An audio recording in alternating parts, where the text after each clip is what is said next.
Hi mga Mi! Welcome sa mini vlog na isang 25 years old full-time mom.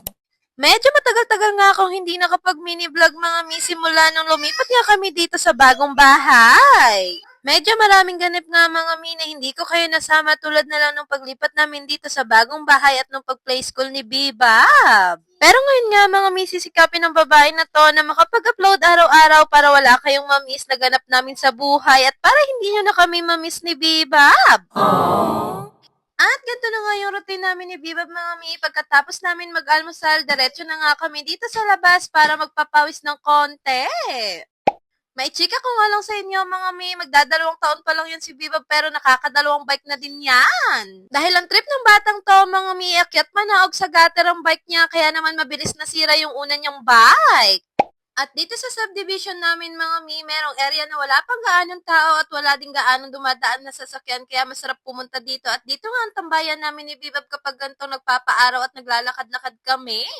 Bala, heto na nga ang pinaka-exercise namin ni Bibab mga Mi kapag umaga, ang paglakad-lakad para pagpawisan dahil kapag hapon, talaga namang maulan na. Pagkatapos namin maglakad ng napakalayo mga Mi, pagpa-uwi talaga namang ayaw na maglakad ng bata na yan kaya naman doble ang pagod. After maligo at kumain ni Bibab mga Mi, naglaro lang saglit yan kaya naman natulog na din agad. Pero wag ka ang saglit niya mga Mi, grabe ang tambak na laruan. Dati kapag natutulog si Bibab mga Mi, sinasabayan ko pero ngayon hindi na talaga pwede dahil sobrang daming kalat. At isa pa, sinasanay ko na din si Bibab mga Mi matulog na walang katabi para kahit papano ay makagawa tayo ng gawaing bahay. After ko nga magligpit ng mga laruan ni Bibab mga Mi, sakto may dumating akong parcel kaya naman binuksan ko na at ilalagay ko nga to sa birthday gift ni Daddy Rap sa akin nung makaraan. At ito nga ang birthday gift ni Daddy Rap sa akin nung nakaraang birthday ko mga Mi. Tuwing birthday or may special occasion sa amin mga Mi, hindi na kami naguhulaan pa ni Daddy Rap, nagtatanungan na lang kami para hindi na namin pahirapan ng isa't isa.